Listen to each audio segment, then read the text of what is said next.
Hello everyone, welcome back to my channel BioPool. If you like the videos present on my channel, please like, comment, share and subscribe. तो आज का हमारा topic है pregnancy and embryonic development, parturition and lactation. ये हमारी part 7th video है और अगर पहले की 6 वीडियोस आपने नहीं देखी हैं तो वो आप प्लेलिस्ट में से जाकर देख सकते हैं।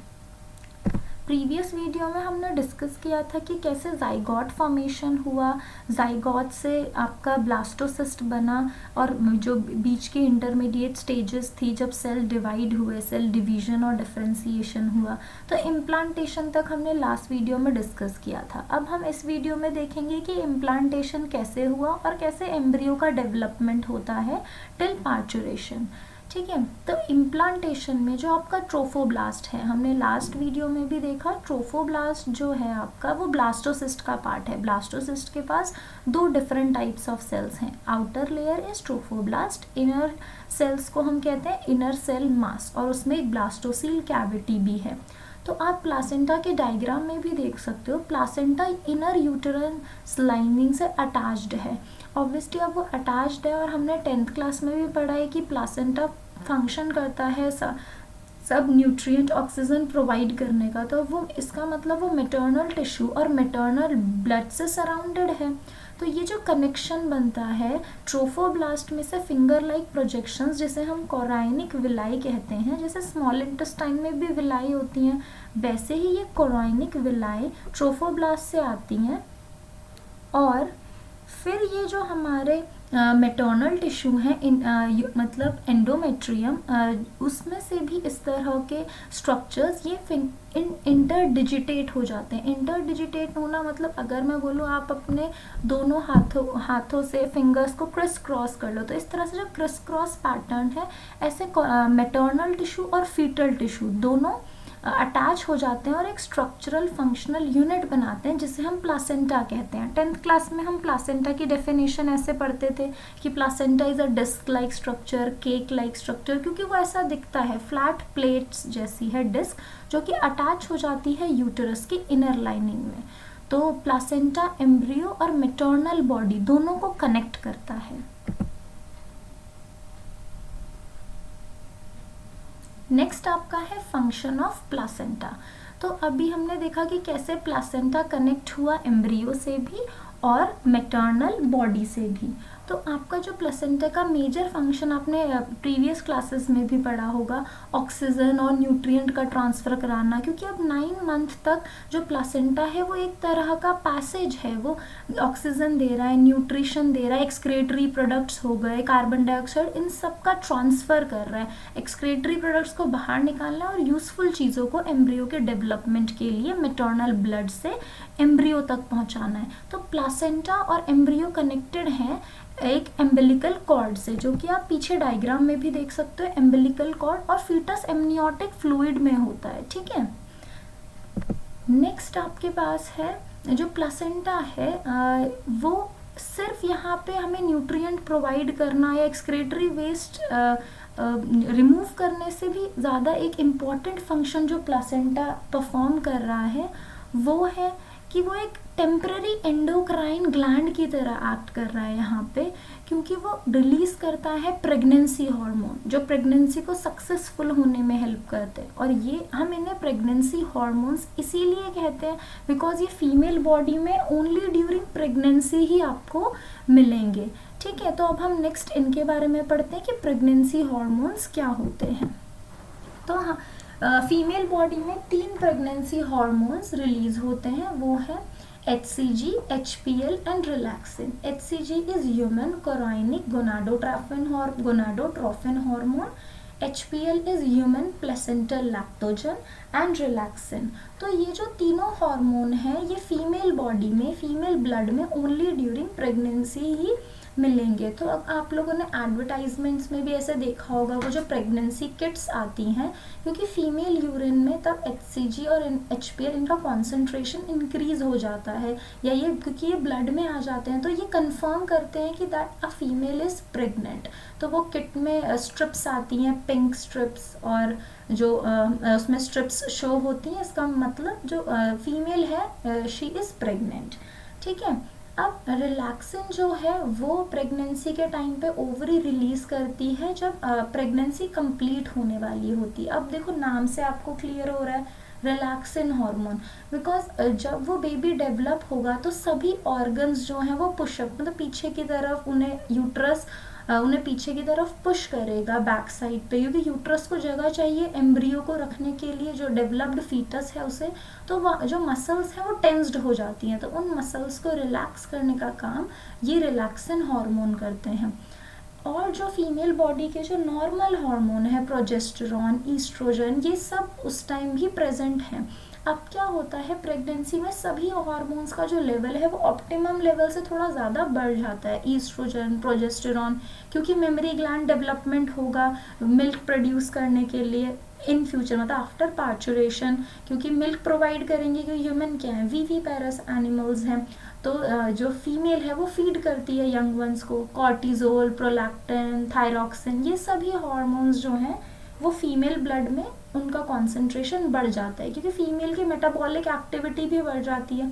अब जैसे ज़्यादा भूख लगना, बोलते हैं ना अच्छे न्यूट्रिशन दो फीमेल को जो प्रेग्नेंट है, बैलेंस डाइट खिलाओ, तो क्योंकि अब सिर्फ फीमेल ही वो फूड को कंज्यूम नहीं कर रही, वो डेवलपिंग फीटस भी कंज्यूम कर रहा है। तो आप जैसा खाना खाओगे वो असर करेगा डेवलपिंग फीटस पे भी। तो कहते हैं स्मोकिंग, अल्कोहल, ये सब नहीं लेना चाहिए, क्योंकि इससे जो बच्चा है, जो डेवलपिंग एम्ब्रियो है, उसको जेनेटिक बीमारियां होने की काफ़ी ज़्यादा चांसेस बढ़ जाते हैं। उसको जेनेटिक डिसीज़ हो सकती हैं, कॉन्जेनिटल बर्थ डिसीज़ हो सकती हैं। तो इसलिए गुड डाइट लेंगे तो आपके हार्मोन्स भी बैलेंस रहेंगे। नेक्स्ट है कि जो हाई लेवल है हार्मोन का फीमेल बॉडी में, ये हेल्प करता है फीटल की ग्रोथ अच्छे से होने के लिए, और जो भी मेटाबॉलिक चेंजेस जो फीमेल में होंगे और प्रेगनेंसी को मेंटेन रखने के लिए। अगर इन हार्मोन्स का लेवल इम्बैलेंस हो जाए या कम हो जाए तो उसकी वजह से फीटस को भी प्रॉब्लम हो सकती है, मदर को, और मतलब लास्ट टू लास्ट मिसकैरेज, जो मिसकैरेज हो जाता है उसमें से एक रीज़न ये भी है कि हार्मोनल इम्बैलेंस हो गया। नेक्स्ट आपका है कि एम्ब्रियो का जो डेवलपमेंट है, क्योंकि जाइगोट सिंगल सेल है, वो एक डिप्लॉयड सेल था, ठीक है। अब वो डिवाइड होगा और एक मल्टी सेल्यूलर बॉडी उसे बनानी है, और सिर्फ मल्टी सेल्यूलर ही नहीं, उसमें सारे ऑर्गन होने चाहिए, ऑर्गन सिस्टम होने चाहिए प्रॉपरली। तो ये जो काम है ये आपका इनर सेल मास करते हैं, और इनर सेल मास जो है उसमें सर्टेन सेल्स हैं जिन्हें हम कहते हैं स्टेम सेल्स। तो स्टेम सेल्स का जो स्टेम सेल्स के पास इतनी कैपेसिटी है, they are capable of giving rise to all tissues and organs. तो आपके स्टेम सेल से कोई भी टिश्यू या कोई भी ऑर्गन बन सकता है। तो अगर आप लोगों ने एड्स ये सब देखा होगा, स्टेम सेल बैंक्स भी अब हैं इंडिया में, जहाँ आप अपने स्टेम सेल या अम्बिलिकल प्लासेंटा से ये सब और अम्बिलिकल कॉर्ड से स्टेम सेल डिराइव करके आप सेव कर सकते हो, कि इन फ्यूचर अगर आपके बच्चे को कोई प्रॉब्लम हो गया, कि ऑर्गन ट्रांसप्लांट की ज़रूरत पड़ी, तो उस बच्चे के खुद के स्टेम सेल से हम ऑर्गन डिराइव कर सकते हैं। तो ठीक है, इन सब इतनी डिटेल में ना जाते हुए हम टॉपिक पे वापस आते हैं, क्योंकि बहुत सारी चीज़ें हैं हमें पढ़ने के लिए, आगे समझने के लिए डिटेल, वो हम धीरे धीरे पढ़ेंगे, है ना। तो अभी यहाँ 12th तक के केस के लिए आप ये देखना, स्टेम सेल्स बहुत ही इंपॉर्टेंट सेल्स हैं जिनके पास पोटेंशियल है कि वो सभी ऑर्गन और टिश्यू को बना सकते हैं। 11th क्लास में आपने पढ़ा था कि जैसे हम मैमल्स हैं, हम ट्रिप्लोब्लास्टिक एनिमल्स हैं, है ना। हमारे पास तीनों जर्मिनल लेयर प्रेजेंट है, एक्टोडर्म, एंडोडर्म एंड मीजोडर्म। तो हमारे जितने भी ऑर्गन्स हैं, इंटरनल ऑर्गन्स हैं, वो इन्हीं 3 जर्मिनल लेयर से डिराइव हुए हैं, जो आप इस चार्ट में भी देख सकते हो कि एक्टोडर्म से आपके कौन से सिस्टम बने हैं, मीजोडर्म से कौन से, और एंडोडर्म से कौन से। तो ये आपके लिए नीट में भी हेल्पफुल होगा अगर आपको पता होगा कि कौन से सिस्टम कौन सी जर्मिनल लेयर से डिराइव हुआ है। इसके अलावा जो 9 मंथ का जो फीटल डेवलपमेंट है इन केस ऑफ ह्यूमन, क्योंकि ह्यूमन प्रेगनेंसी 9 मंथ्स की है, तो उसमें कौन से मंथ में या ट्राइमेस्टर में आप डिवाइड कर सकते हो। जो 3 ट्राइमेस्टर का पीरियड है, उन तीनों ट्राइमेस्टर में कौन से ऑर्गन्स, कौन से पार्ट कब डेवलप होते हैं। जैसे फर्स्ट मंथ में सबसे पहले हार्ट डेवलप होता है, जो कि अगर आपने ध्यान दिया है कि डॉक्टर्स जो हैं वो स्टेथोस्कोप से चेक करते हैं हार्ट बीट, ठीक है, क्या जो फीटस का हार्ट है वो प्रॉपरली डेवलप हो रहा है, मतलब एम्ब्रियो का जो हार्ट है वो प्रॉपरली डेवलप हुआ है, पल्स रेट नॉर्मल है। तो इस तरह से पता चलता है कि बेबी का डेवलपमेंट नॉर्मल है कि नहीं।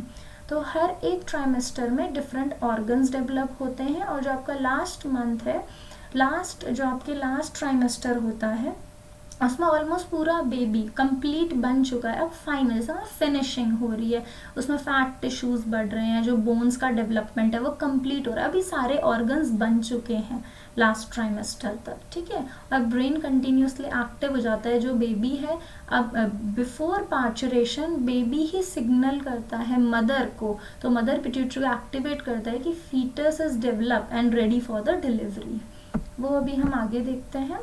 तो ये आप दोनों पिक्चर में देख रहे होंगे normal delivery and C section, जिसे हम सिजेरियन भी कहते हैं, ठीक है। तो अब जो एवरेज ड्यूरेशन ह्यूमन प्रेगनेंसी का वो 9 मंथ्स है, या 280 डेज या फिर 40 वीक्स। तो ये जो पूरा प्रेगनेंसी पीरियड है, जब फीटस डेवलप होता है इनसाइड द वॉर्म, इसे हम कहते हैं जेस्टेशन पीरियड, ठीक है। अब जो विगरस कंट्रैक्शन होंगे यूट्रस में at the end of pregnancy, जब बेबी डिलीवर होगा, तो इस पूरे प्रोसेस को हम कहते हैं पार्चुरेशन। तो parturition is simply delivery of the baby, ठीक है, या फिर कंप्लीट जो फीटस है उसकी डिलीवरी।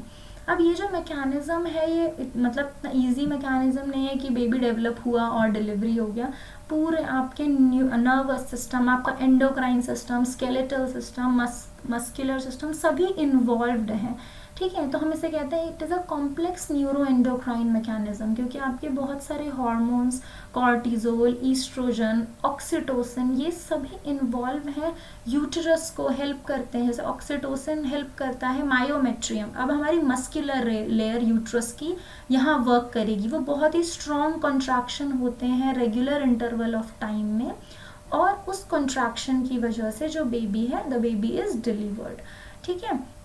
तो ये तीनों हार्मोन्स भी याद रहने चाहिए, कॉर्टिजोल, ईस्ट्रोजन, ऑक्सीटोसिन, जो हेल्प करते हैं ड्यूरिंग पार्चुरेशन।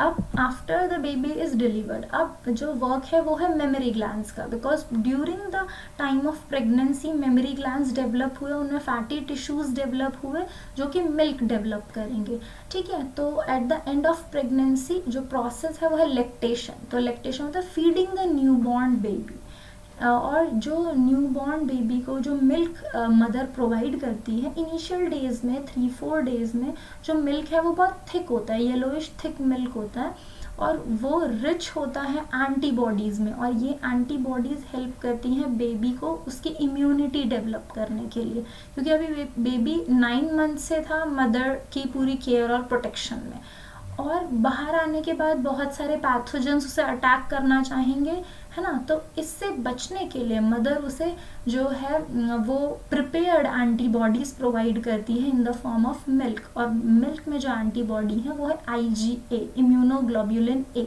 ये आप ह्यूमन डिसीज़ वाले चैप्टर में हम डिस्कस करेंगे जब हम पढ़ेंगे 12th में।